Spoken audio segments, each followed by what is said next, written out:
اللہ الرحمن الرحیم الحمدللہ رب العالمین افضل الصلاۃ و اکمل السلام علی سید الانبیاء والمرسلین وعلی آلہ الکرام و اصحابہ العظام اجمعین۔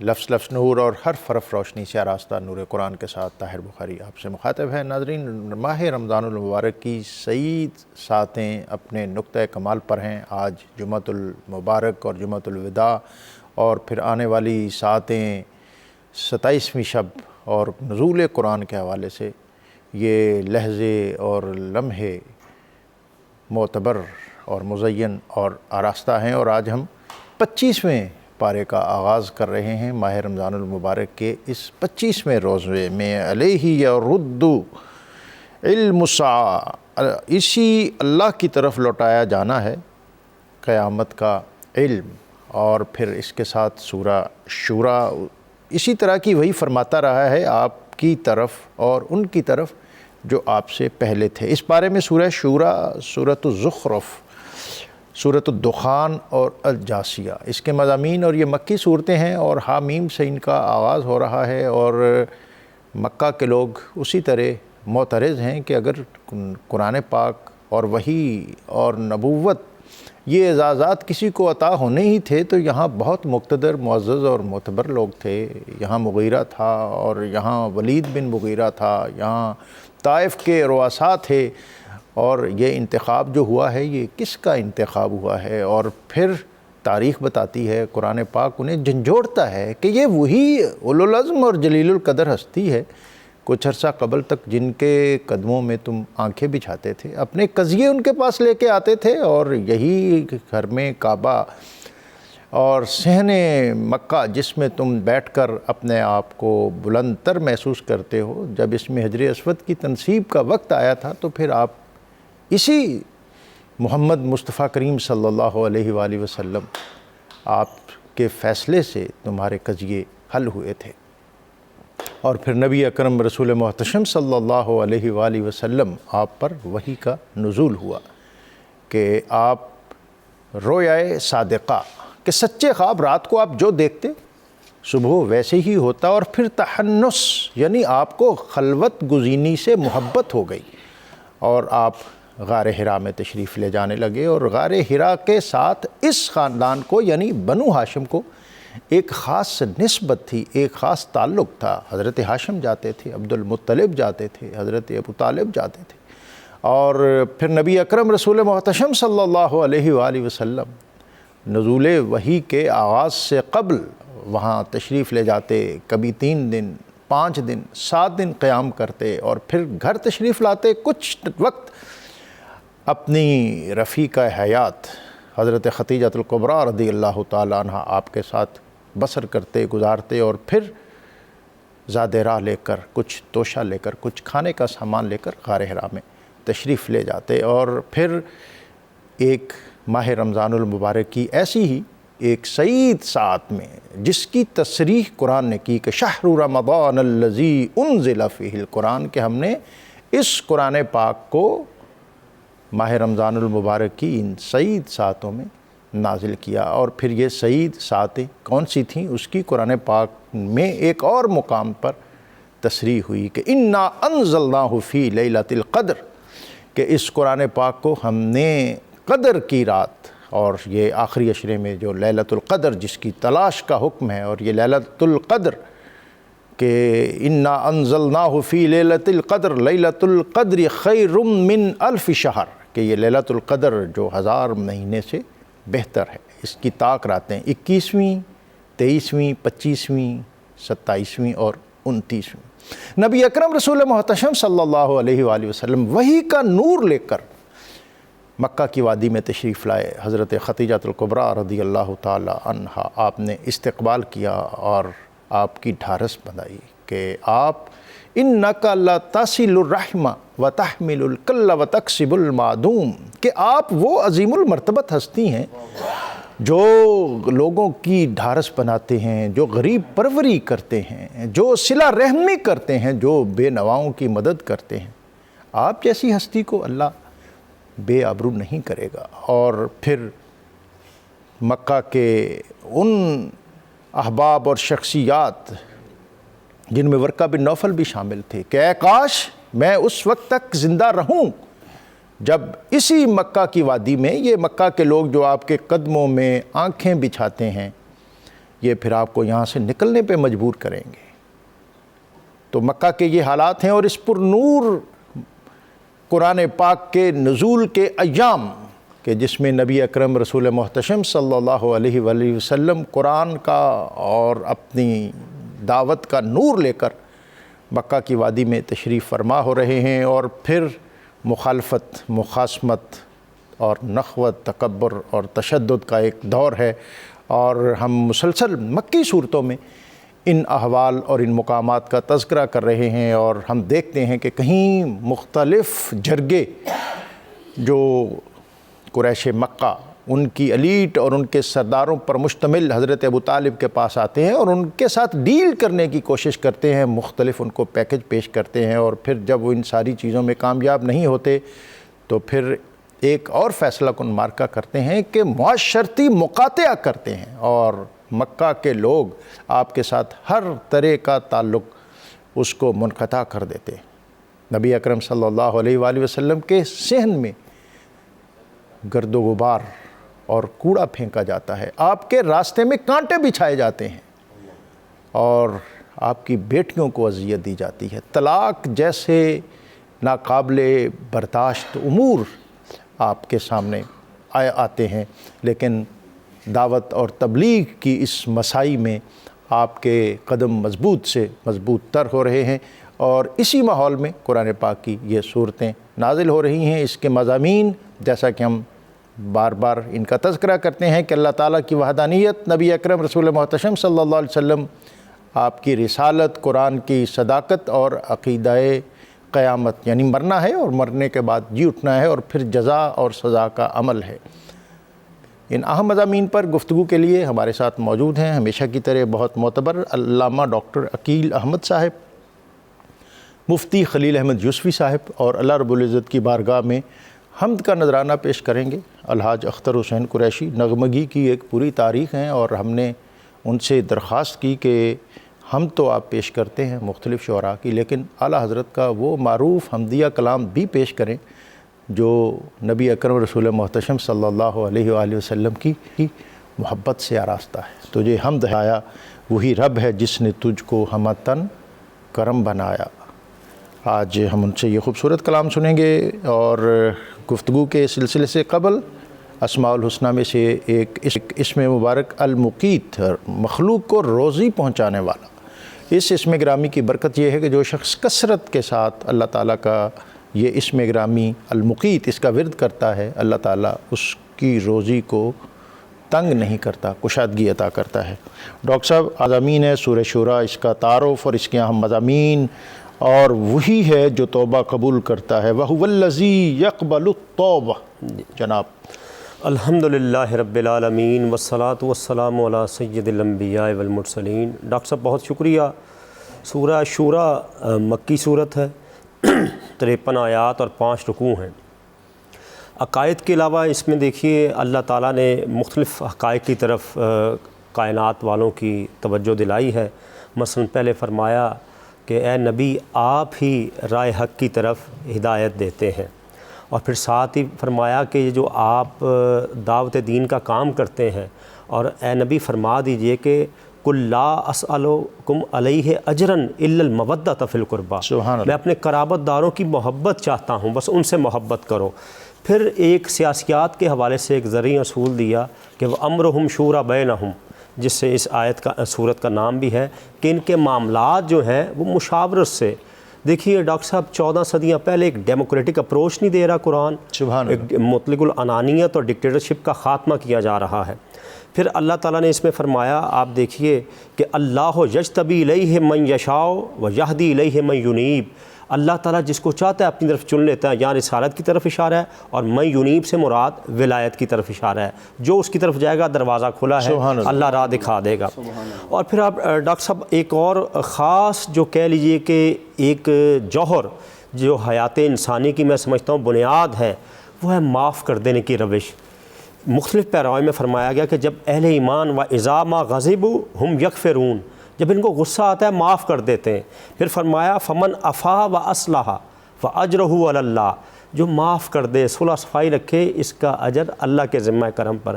اور ایک اور جگہ پر فرمایا جس نے برداشت کیا اور معاف کیا، یہ بڑی ہمت کے کام ہیں۔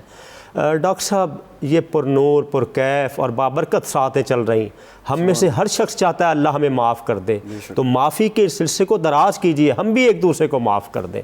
اور اسی کو آگے پھر چلتے ہوئے آیت نمبر 25-26 میں فرمایا توبہ وہ قبول کرتا ہے۔ کتنی ڈاکٹر صاحب تسلی ہوتی کہ ہم جیسے کتنے گناہ گار، ہم خود گناہ گار ہیں، ایک توبہ کا دروازہ کھلا ہے، ایک تسلی رہتی کہ مالک گناہ ہو گیا ہے، ایک بشری تقاضا ہے۔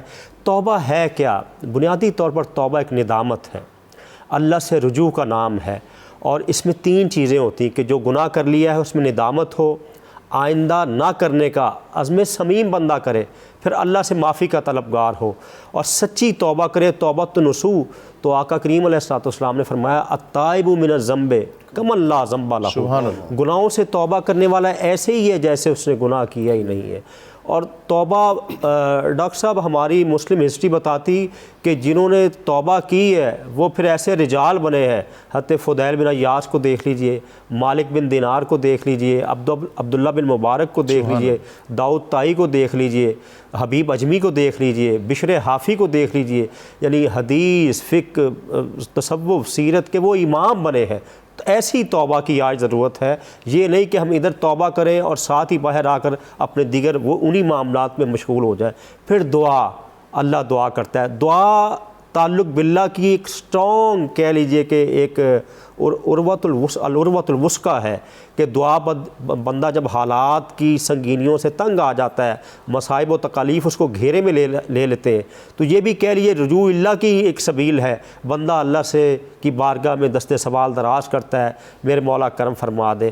اور دعا میں بھی دیکھ لیجئے کہ دعا اگر آپ کے پاس دنیا کی ہر نعمت موجود ہے پھر بھی دعا کرنے سے باز نہ رہے، اور حدیث میں آتا ہے جو اللہ سے نہیں مانگتا اللہ ناراض ہوتے ہیں، اور پھر جو لوگ اللہ کی بارگاہ میں دست سوال دراز کرتے ہیں اللہ کو شرم آتی، حی کریم، اس اللہ کو شرم آتی کہ وہ اپنے بندے کے ہاتھ جو کشکول گدائی ہے اس کو خالی بھیج دے۔ اس لیے مانگتے رہنا چاہیے، کب دینا ہے، کتنا دینا ہے، کیا دینا ہے، یہ مالک کی مرضی ہے۔ سبحان اللہ۔ بہت سے نفسیاتی عوارض جو ہیں ان کا دعا کے ذریعے علاج ہوتا ہے جی، اور آج کے دور میں تو انگزائٹی ہے، ڈپریشن ہے، اور یہ ان لوگوں میں زیادہ ہے جن کو اپنا سر اللہ کی بارگاہ میں جھکانے کی شاید اتنی توفیق میسر نہیں آتی۔ لیکن میں ایک اور بھی آپ سے رہنمائی چاہوں گا کہ یہ جو معافی ہے اور پھر جزا اور سزا ہے، ہم یہ بھی دیکھتے ہیں کہ بڑے بڑے جو مشرکین مکہ تھے جب یہ نرغے میں آئے تو پھر ان کو تہ تیغ بھی کیا گیا، ان میں یہ ولید بن مغیرہ جیسے لوگ بھی تھے۔ تو ہم اگر کسی منصب پر ہوں تو ہم اس کا دائرہ کس حد تک رکھیں؟ کیا ایسا شخص جو کسی ادارے اور پوری سوسائٹی کے لیے ایک برائی کا ایلیمنٹ بن چکا ہے، کیا وہ بھی کبھی آپ اس پروسیس میں آئے تو اس کو پھر درگزر کیا جائے، یا اس کو ہم لوگوں کے لیے ایک سمبل بنائیں؟ اس پر بھی آپ ضرور ہمیں رہنمائی کیجیے گا۔ میں آگے بڑھتا ہوں مفتی صاحب کی طرف، اور وما اصابکم من مصیبت فبما کسبت، اور جو مصیبت تمہیں پہنچتی ہے تمہارے ہاتھوں کی کمائی ہوئی ہے۔ سورہ شورى اور آیت اس کی 30، مصیبت آنے کا سبب اور اللہ کی طرف سے معافی۔ بسم اللہ والصلاۃ والسلام علی رسول اللہ۔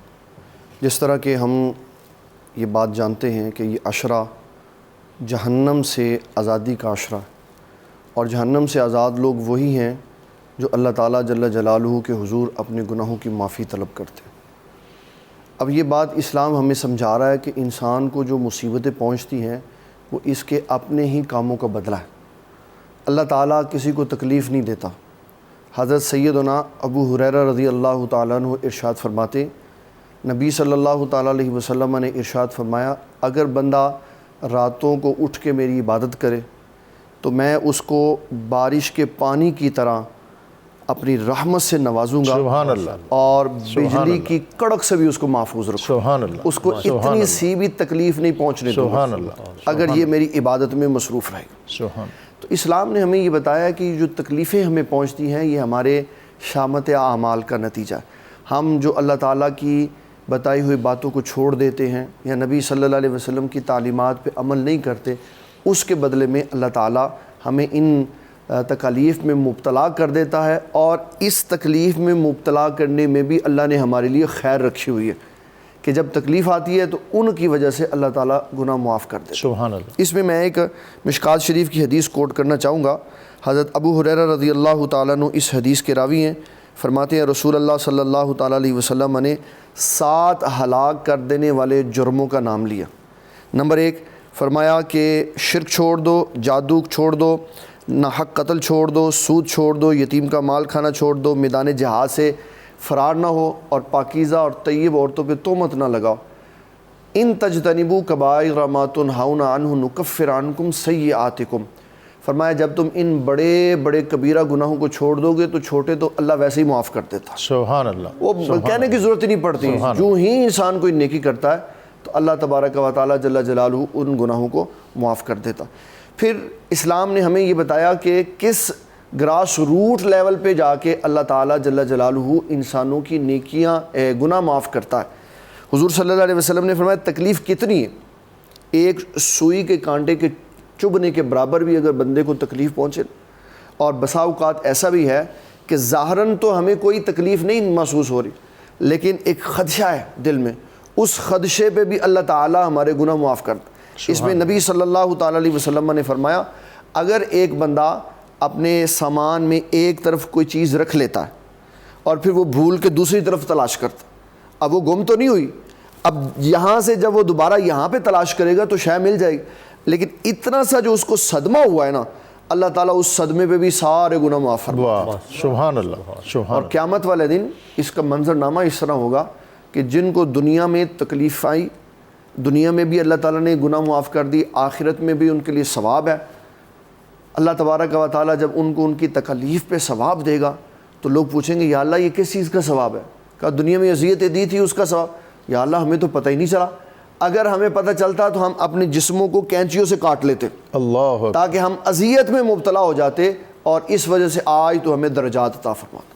اور پھر کئی دفعہ ایسا ہوتا ہے کہ انسان اللہ تعالیٰ کے حضور اپنے معاملات کی بات پیش کرتا ہے، کس لیے لوگوں کو نہیں کہہ سکتا، اور بہت ساری چیزیں انسان جو لوگوں کو نہیں نہ کہہ سکتا وہ اللہ سے کہہ دیتا ہے، دعائیں نہیں قبول ہوتی، تو رسول اللہ صلی اللہ علیہ وسلم نے فرمایا اللہ تعالیٰ ان دعاؤں کو سنبھال کے رکھ لیتا ہے، دنیا میں ویسے معافی دیتا رہا، پھر ان دعاؤں کی وجہ سے اللہ تعالیٰ آخرت میں گناہ معاف فرماتا۔ سبحان اللہ۔ تو یہ اللہ تعالیٰ کی طرف سے ایک انتہائی کرم، فضل اور عنایت والی بات ہے کہ ہم جرم خود کرتے ہیں، کرتوت ہمارے اپنے ہوتے ہیں، سیاہ کاری ہماری اپنی ہوتی ہیں، اور اللہ تعالیٰ اپنے فضل، کرم سے، رحمت سے ہمارے سارے گناہوں کو معاف فرماتا ہے۔ سبحان اللہ۔ ہر کمال صبر اور شکر کرنے والے کے لیے ہے۔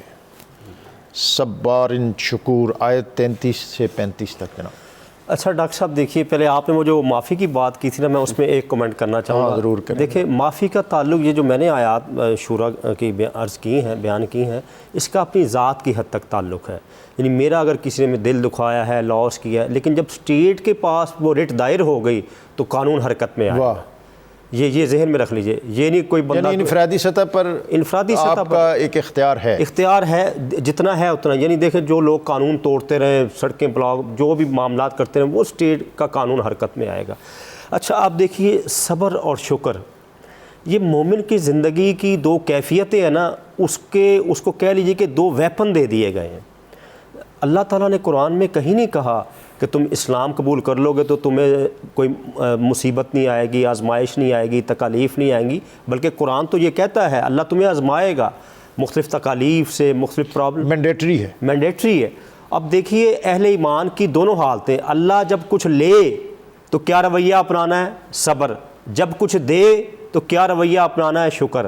اور رسول اللہ علیہ السلام نے دیکھیے ایک وہ وقت تھا جب مکہ سے آپ کو کفار نے نکلنے پر مجبور کیا، آپ اشک بہاتے ہوئے اللہ کی بارگاہ سے کہہ لیجیے اللہ کے گھر سے نکلے، اور جب وہ صبر کا لمحہ تھا۔ اور ایک وہ وقت آیا 8 برس بعد جب مکہ میں آپ کی سواری داخل ہوئی تو آپ کا سر اقدس اونٹ کے کجاوے کی لکڑی سے لگا ہوا ہے۔ اللہ اکبر۔ یعنی یہ ہے اللہ کی بارگاہ میں شکر۔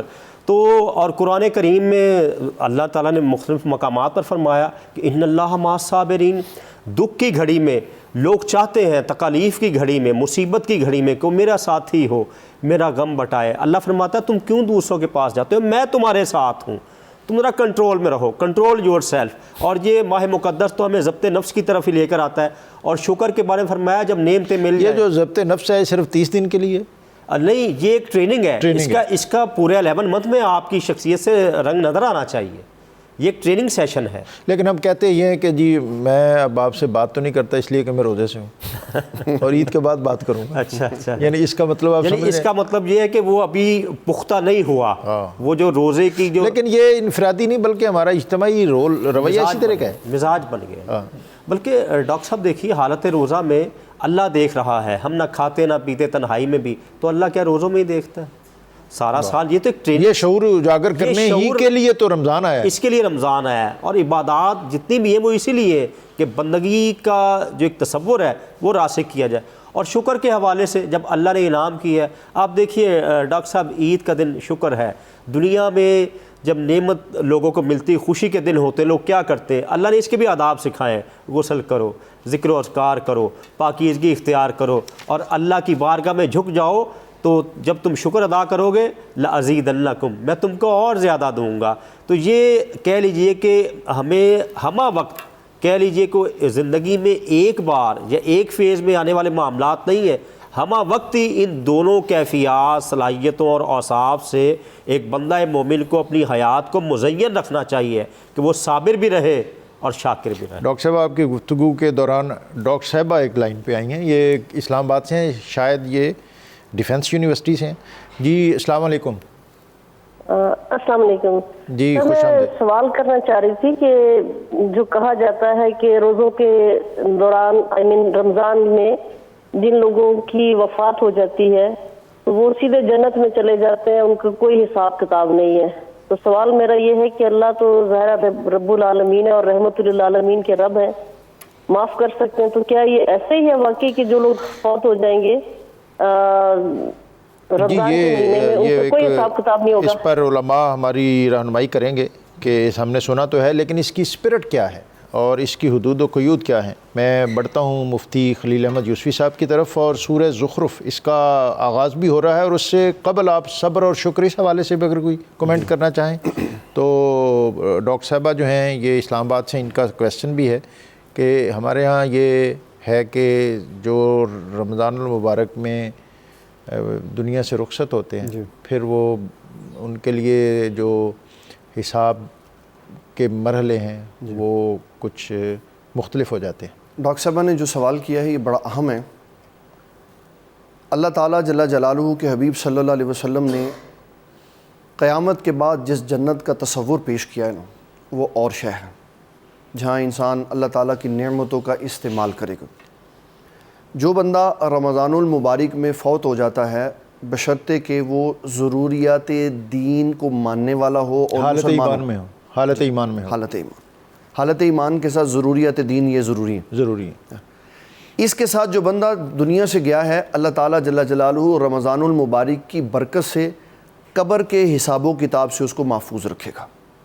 وہاں جو قبر میں سوال ہوتے ہیں من ربو کا، ما دینو کا، ما کنت تقول فیہا، یہ اس سے سوال و جواب نہیں ہوگا، اس سے وہ محفوظ رہے گا، اور اس کی قبر کے اندر جنت کی کھڑکی کھول دی جائے گی۔ سبحان اللہ، یہ برکت ہے رمضان المبارک میں دنیا سے جانے والے کے لیے کہ یہ ریلیف اس کو فوری میسر آ جائے گا۔ رمضان شریف میں بھی جمعہ کی رات اور جمعہ کے دن میں بھی جو بندہ ان راتوں میں اس رات میں چلا جائے گا، اللہ تبارک و تعالیٰ اس سے بھی حساب و کتاب نہیں لے گا، شہید سے بھی نہیں لے گا، سورۃ ملک کی تلاوت کرنے والے سے بھی نہیں لے گا۔ تو یہ حضور پاک صلی اللہ علیہ وسلم کی طرف سے کچھ آپشنز ہیں، تو جنت کی طرف اس کی کھڑکی کھل جائے گی۔ بعد کی جو میدان حشر میں ہے، جب وہاں جائے گا تو پھر اس کے ساتھ اس کے حساب و کتاب کا معاملہ اس کی زندگی کے اعتبار سے اللہ تعالیٰ ضرور فرمائے گا۔ ویسے وہ مہربان ہے، نہیں نہ کسی سے حساب لے تو نال، لیکن جو زندگی گزاری ہے اس کا حساب و کتاب پھر وہاں پہ ضرور ہوگا۔ ہمارے ساتھ اور کالر ہیں، ان سے بھی بات کر لیں۔ جی السلام علیکم، نورین ہیں ہماری بہن لاہور سے، خوش آمدید آپ کو۔ سر میرا یہ کوشچن ہے کہ ایک شخص جو ہے جب اللہ کی بارگاہ میں سچی توبہ استغفار کرتا ہے تو وہ قبول ہوتی ہے، مگر اس کی وجہ سے جو لوگ جو ہیں وہ تکلیفوں میں مبتلا ہیں ابھی تک، ان کی وجہ سے وہ رہیں گے، کیونکہ وہ خلاف نہیں ہو سکتا، جو فرائض جو حقوق ان کے ذمے تھے اس کا وقت چلا گیا اور اس کے آگے تک سفر کریں گے، تو پھر کیا ہوگا؟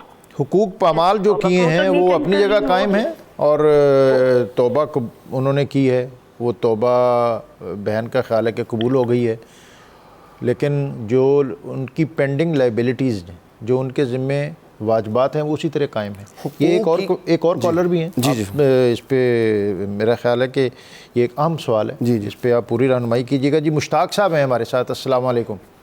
وعلیکم السلام ورحمۃ اللہ وبرکاتہ۔ جی آپ کو خوش آمدید۔ سوال یہ تھا، بہت شکریہ جناب، جس کمرے میں تصاویر لگی ہوئی ہیں اس میں نماز میں کچھ فقہاء کرام نے کہا ہے کہ نماز مکروہ ہوتی ہے، کچھ نے کہا ہے حرام۔ تو میرا سوال یہ تھا کہ اگر جیب میں کوئی تصاویر وغیرہ ہو تو اس میں ایسے میں رہنمائی ہم کریں۔ کمرے میں تصاویر ہوں تو نماز مکروہ ہو جاتی ہے۔ ایک اور کالر ہیں ہمارے ساتھ، یہ بھی آپ نوٹ کر لیں۔ جی پھر عبد الواحد صاحب ہیں لاہور سے۔ جی السلام علیکم۔ السلام ڈاکٹر صاحب، بہت شکریہ سر۔ ڈاکٹر صاحب سوال یہ ہے کہ یہ جو دعا ہے وقنا اللہم ربنا آتنا فی الدنیا حسنۃ وفی الآخرۃ حسنۃ وقنا عذاب النار، جی یہ ریاض قرآن پاک میں ادھر تک آیا ہے، اور کئی بندے نا اس کے ساتھ ملا لیتے ہیں وقنا عذاب القبر، مرد عشرے کیا آیا، کیونکہ قرآن پاک میں خود کا پاک ہے وقنا عذاب النار تک ہے، یہ اس کے ساتھ یہ ملانا جائز ہے یا ٹھیک نہیں ہے؟ یہ ہمارے مفتی صاحبان اور علماء کرام کا پینل یہ ابھی آپ کو رہنمائی دے گا۔ اہم بات ہے، یہاں وقت ہے ایک بریک کا، بریک سے واپس آئیں گے تو 25ویں پارے کے اہم مضامین اور پھر ہمارے کالرز ان کے کویسچن جو ہیں وہ ان کے سوالات کے جواب بھی لیں گے۔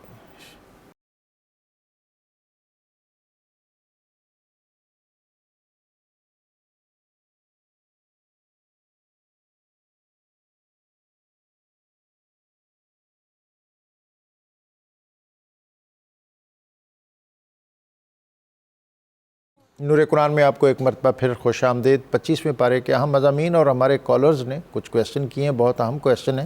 عبد الواحد صاحب نے پوچھا تھا مفتی صاحب کہ ربنا آتنا فی الدنیا حسنہ وفی الآخرۃ حسنہ وقنا عذاب النار، اور اس کے بعد ہم وقنا عذاب القبر، حشر، جو بھی اس وزن پر لگاتے جاتے ہیں، تو ایک اس پر رہنمائی چاہتے ہیں۔ یہ جو دعا ہے ربنا آتنا فی الدنیا حسنہ وفی الآخرۃ حسنہ، یہ قرآن شریف سے، اور قرآن مجید نے جو دعائیں ہمیں بتائی ہیں ان کو من و عن ویسے ہی بیان کرنا چاہیے۔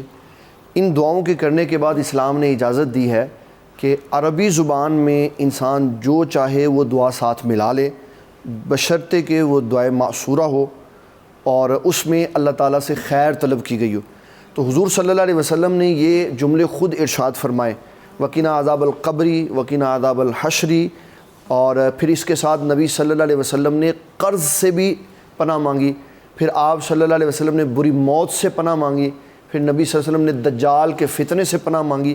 تو یہ ساری دعائیں حدیث کے اندر موجود ہیں، اگر کوئی قرآنی آیت کے ساتھ اس کو ملا لیتا ہے تو یہ بڑا مستحسن ہے، اللہ تعالیٰ اس کو ان تکلیفوں سے نجات عطا فرمائے۔ ہماری ایک بہن نے پوچھا ہے کہ توبہ کرتے ہیں اور بظاہر لگتا ہے کہ توبہ قبول ہو گئی ہے، لیکن جو اس کے کوتاہیاں تھیں، جرم تھے، وہ تو اپنی جگہ کھڑے ہیں۔ جہاں جہاں اس نے جس چیز کا حق مارنا تھا مارا ہوا ہے، اور کہیں اس نے ازالے کی کوشش بھی نہیں کی، اور سمجھا یہ جا رہا ہے کہ اس نے توبہ کر لی ہے۔ اور پہلے توبہ پہ ڈاکٹر صاحب بھی گفتگو کر رہے تھے اور میرے ذہن میں یہ شعر آ رہا تھا کہ جام میں توبہ شکن، توبہ میری جام شکن، سامنے ڈھیر ہیں ٹوٹے ہوئے پیمانوں کے۔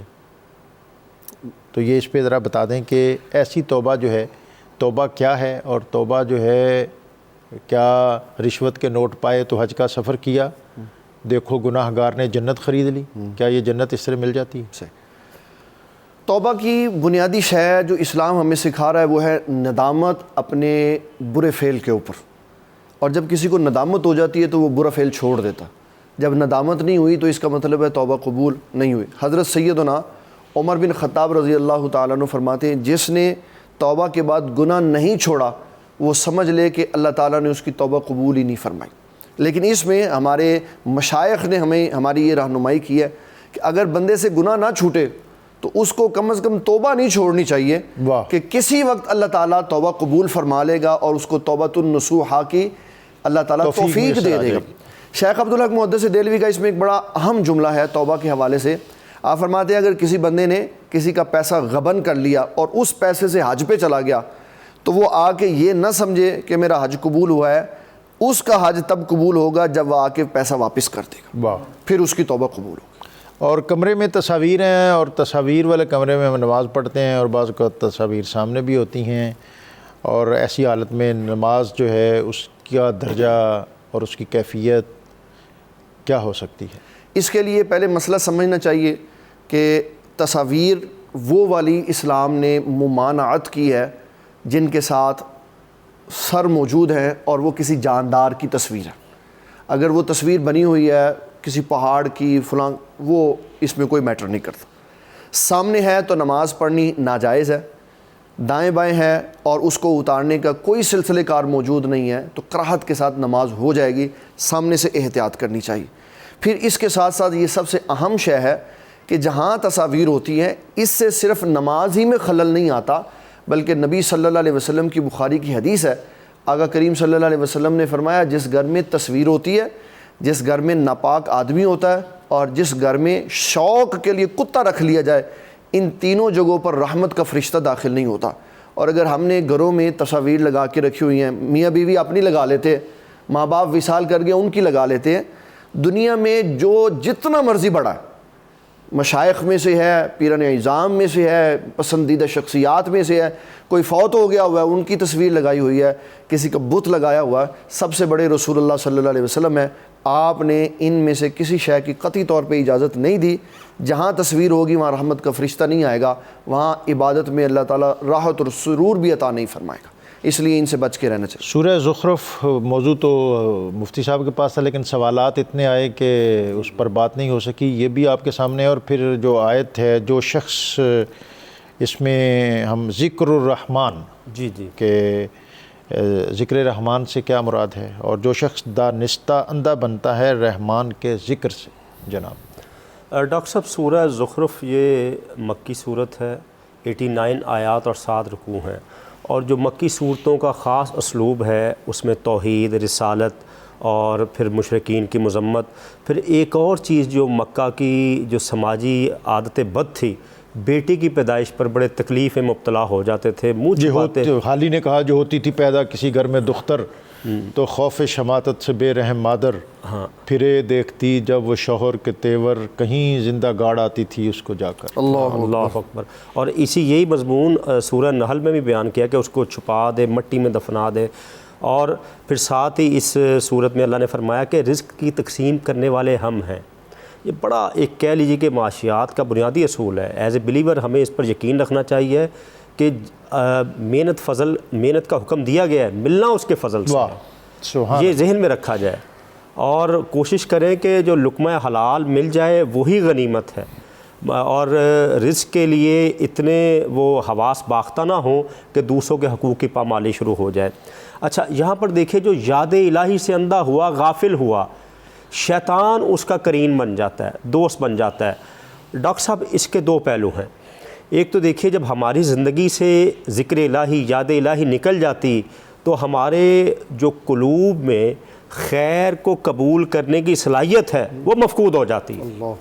جب اللہ ہی نہیں رہا، اللہ کی چاہت ہی نہیں رہی، اور پھر اللہ کی چاہت کا سب سے بڑا مظہر ذات رسالت سے اٹیچمنٹ ہے، وہ نہیں رہی، تو پھر آپ دیکھ لیجئے، اس کو ایسے ہی سمجھ لیجئے کہ جو بندہ فزیکلی ڈس آرڈر ہو اس کو جتنی بھی اعلیٰ غذا دے دیں وہ اثر نہیں کرے گی۔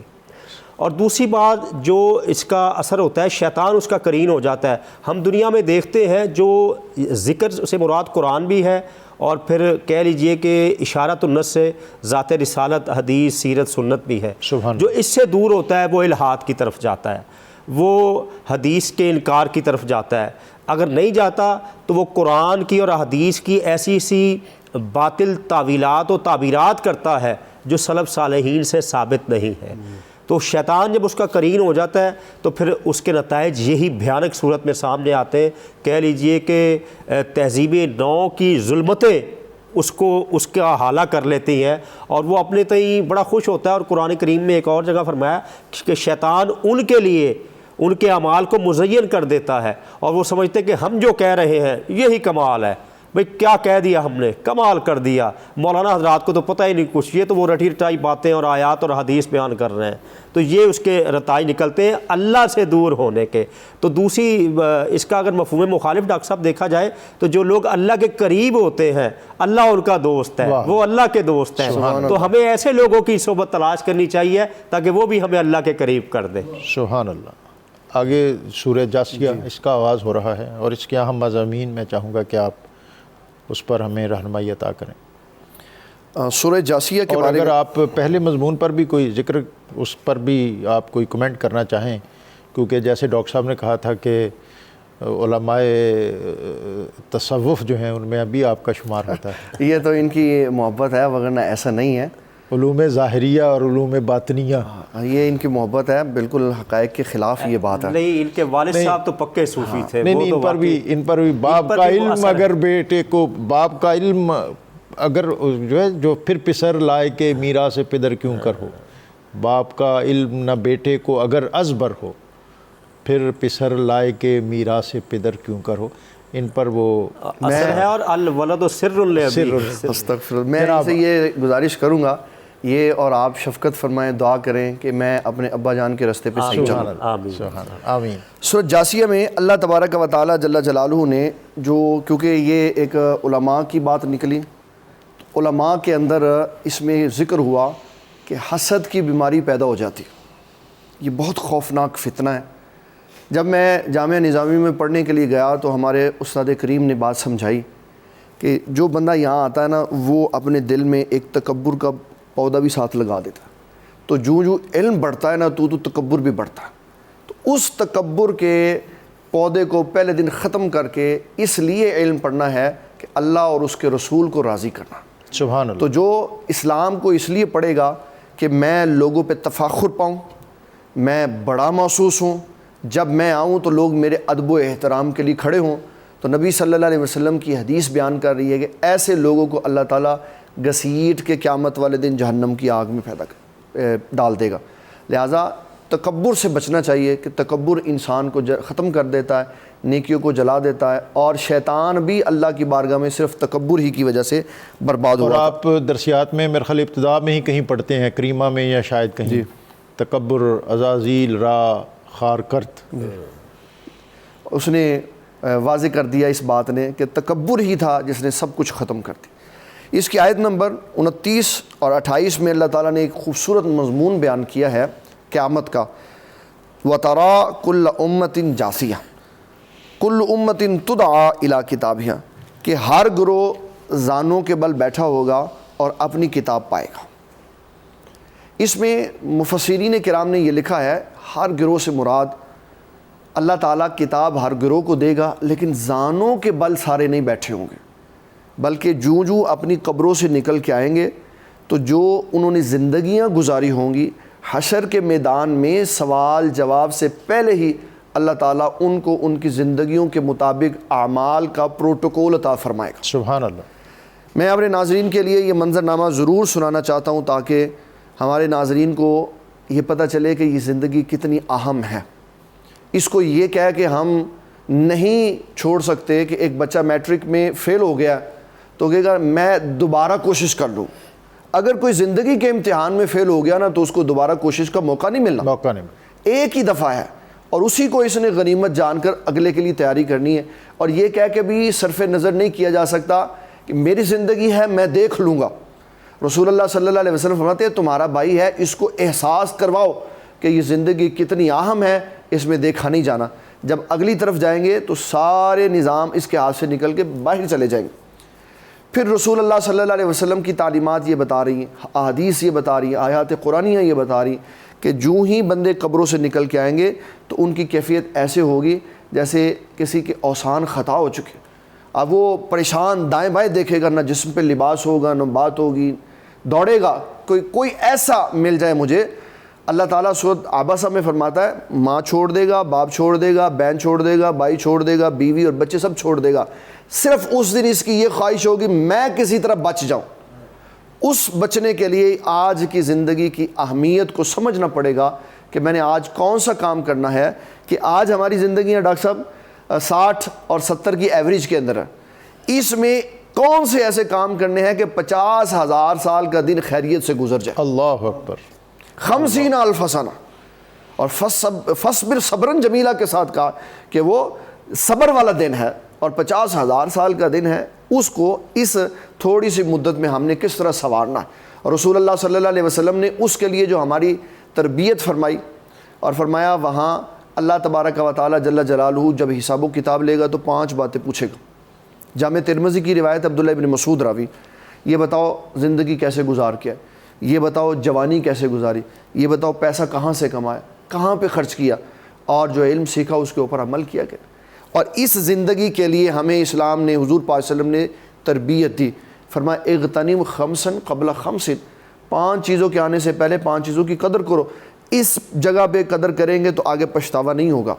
وہ کیا چیزیں ہیں؟ فرمایا بوڑھے ہونے سے پہلے جوانی کی قدر کرو، بیمار ہونے سے پہلے صحت کی قدر کرو، مصروف ہونے سے پہلے ایام فرصت کی قدر کرو، غریب ہونے سے پہلے امیری کی قدر کرو، اور مرنے سے پہلے زندگی کی قدر. سبحان اللہ. جب یہ ساری انسان قدریں کر کے میدان حشر میں جائے گا تو بعض لوگ ہوں گے جو گھٹنوں کے بل جھک کے بیٹھے ہوں گے، اور بعض ایسے بھی ہوں گے جو فخر سے کھڑے ہوں گے. سبحان اللہ. علامہ جلال الدین سیوطی رحمۃ اللہ تعالیٰ علیہ نے وَلَا تَحْسَبَنَّ الَّذِينَ قُتِلُوا فِي سَبِيلِ اللَّهِ أَمْوَاتًا کے تحت در منصور میں یہ لکھا، ایسے بھی لوگ ہوں گے کہ جب وہ اپنی قبروں سے نکل کے میدان محشر کی طرف جائیں گے نا تو ان کا اعزاز و اکرام ایسے ہوگا کہ اگر راستے میں کہیں حضرت سیدنا ابراہیم خلیل اللہ علیہ السلام بھی ملاقات کے لیے تشریف فرما ہوں گے تو وہ رسول اللہ کے اس امتی کا اٹھ کے استقبال فرمائیں گے.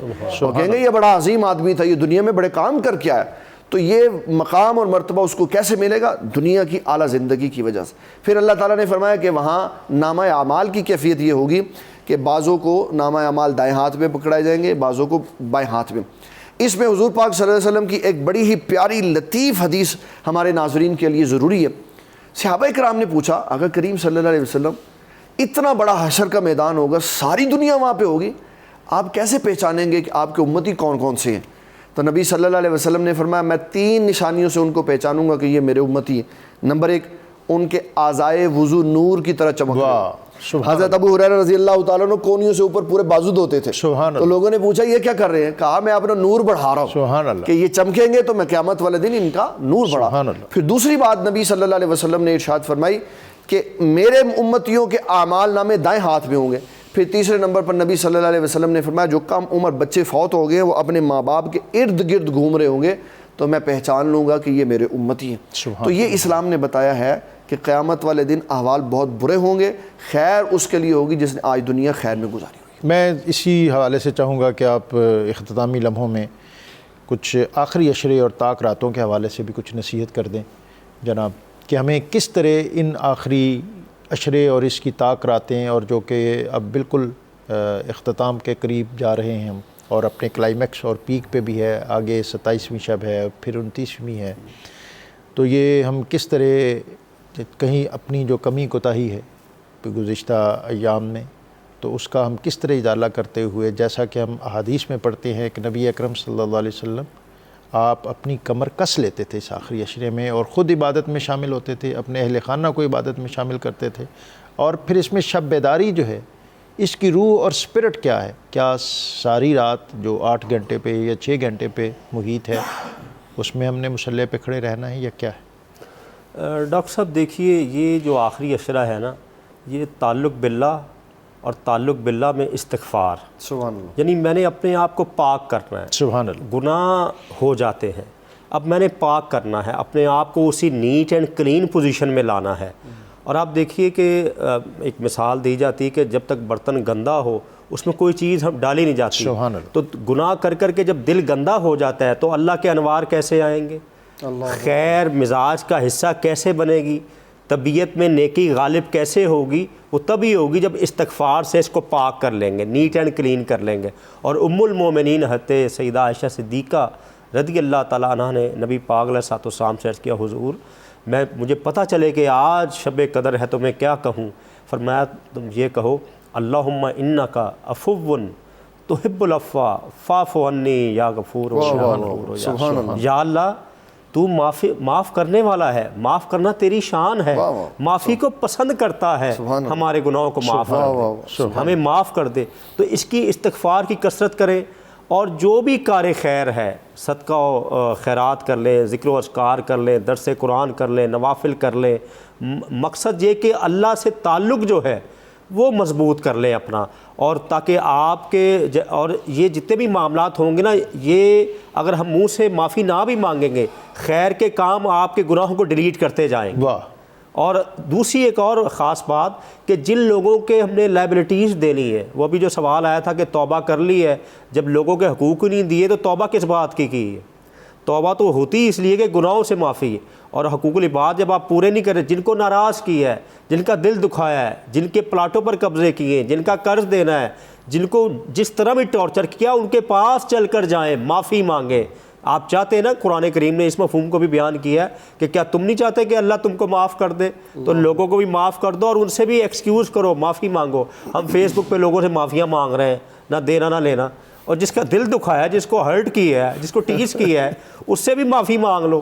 اور بلکہ یہ بھی ہوتا ہے ڈاکٹر صاحب، پڑوسی ناراض ہیں، اوپر والی سٹوری میں بھائی ناراض ہیں، اس کو کہتے ہیں جی میں تمہارے مرے کا منہ نہیں دیکھوں گا، اور فیس بک پہ جناب حاجی صاحب سب سے معافی مانگ رہے ہیں۔ اور آج کو جمعے کو ایک قضائے عمری کا ہے کہ جی یہ اس طرح کر کے ایسے کچھ نوافل پڑھ لیں اور پھر گزشتہ جتنے بھی آپ کی نمازیں قضا ہوئی ہیں وہ سب معاف ہو جاتی ہیں۔ نہیں، یہ تو کوئی تصور نہیں اسلام نے دیا۔ مفتی صاحب آپ کوئی کمنٹ کر دیں آخری لمحے۔ جی، قضائے عمری کا کانسیپٹ اصل میں یہ ہے کہ یہ تجدید ہے، اللہ تعالیٰ سے معافی مانگیں عبادت کر کے، اور کہیں اللہ جو رہ گئی تھی ان کو میں دوبارہ ادا کروں۔ اور جو شب قدر آنے والی ہے یا گزر گئی ہے، اس کی ایک کیفیت یہ بیان کر دی۔ رسول اللہ صلی اللہ علیہ وسلم فرماتے ہیں اس رات میں جبرائیل علیہ السلام لوگوں سے مصافحہ کرتے ہیں۔ سبحان اللہ۔ تو کیسے کسی کو پتہ چلے گا اگر ایسی کیفیت جسم کے اوپر وارد ہو کہ یکا یک اللہ کی یاد میں، نبی صلی اللہ علیہ وسلم کی یاد میں آنکھوں سے آنسو بہنے شروع ہو جائیں، تو سمجھ لیں جبرائیل علیہ السلام نے مصافحہ کیا۔ اللہ اکبر، اللہ۔ بہت شکریہ ڈاکٹر عقیل احمد صاحب، مفتی خلیل احمد یوسفی صاحب۔ آج 25ویں پارے کے اہم مضامین، ان سے ہم نے اکتساب فیض کیا۔ اللہ رب العزت کی بارگاہ میں حمد کا نذرانہ الحاج اختر حسین قریشی پیش کریں گے۔ ان کی طرف بڑھنے سے قبل آج کا قرآنی وظیفہ، اہل و عیال کے لیے حفاظت کا عمل۔ جب گھر سے نکلنے لگو تو سب گھر والوں کو اکٹھا کر کے 7 بار اللہ تعالیٰ کا اسم گرامی یا رقیب پڑھ کر سب پر دم کریں، اللہ تعالیٰ سب گھر والوں کی حفاظت فرمائے گا۔ جی قریشی صاحب۔ تجھے حمد ہے خدایا، تجھے حمد ہے خدایا، وہی رب ہے جس نے تجھ کو ہمت کرم بنایا، ہمیں بھیک مانگنے کو تیرا آستان بتایا، ہمیں بھیک مانگنے کو تیرا آستان بتایا، تجھے حمد ہے خدایا، تجھے حمد ہے خدایا، یہی بولے سدرا والے چمن جہاں کے تھالے، یہی بولے سدرا والے چمن جہاں کے تھالے، سبھی میں نے چھان ڈالے، سبھی میں نے چھان ڈالے، تیرے پائے کا نہ پایا، تجھے یک نے یک بنایا، تجھے یک نے یک بنایا، تجھے حمد ہے خدایا۔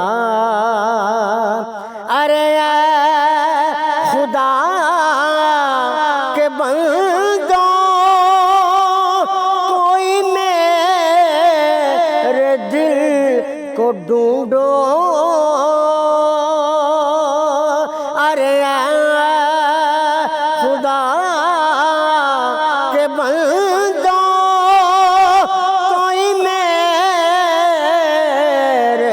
دل کو ڈھونڈو، میرے پاس تھا ابھی تو ابھی کیا ہوا خدایا، میرے پاس تھا ابھی تو ابھی کیا ہوا خدایا، تجھے حمد ہے خدایا، تجھے حمد ہے خدایا، ہمیں رضا تیرے دل کا پتہ چلا بمشکل، ہمیں رضا تیرے دل کا پتہ چلا بمشکل، در روضہ کے مقابل وہ ہمیں نظر تو آیا، یہ نہ پوچھ کیسا پایا، یہ نہ پوچھ کیسا پایا، تجھے حمد ہے خدایا، تجھے حمد ہے خدایا، تجھے حمد ہے خدایا۔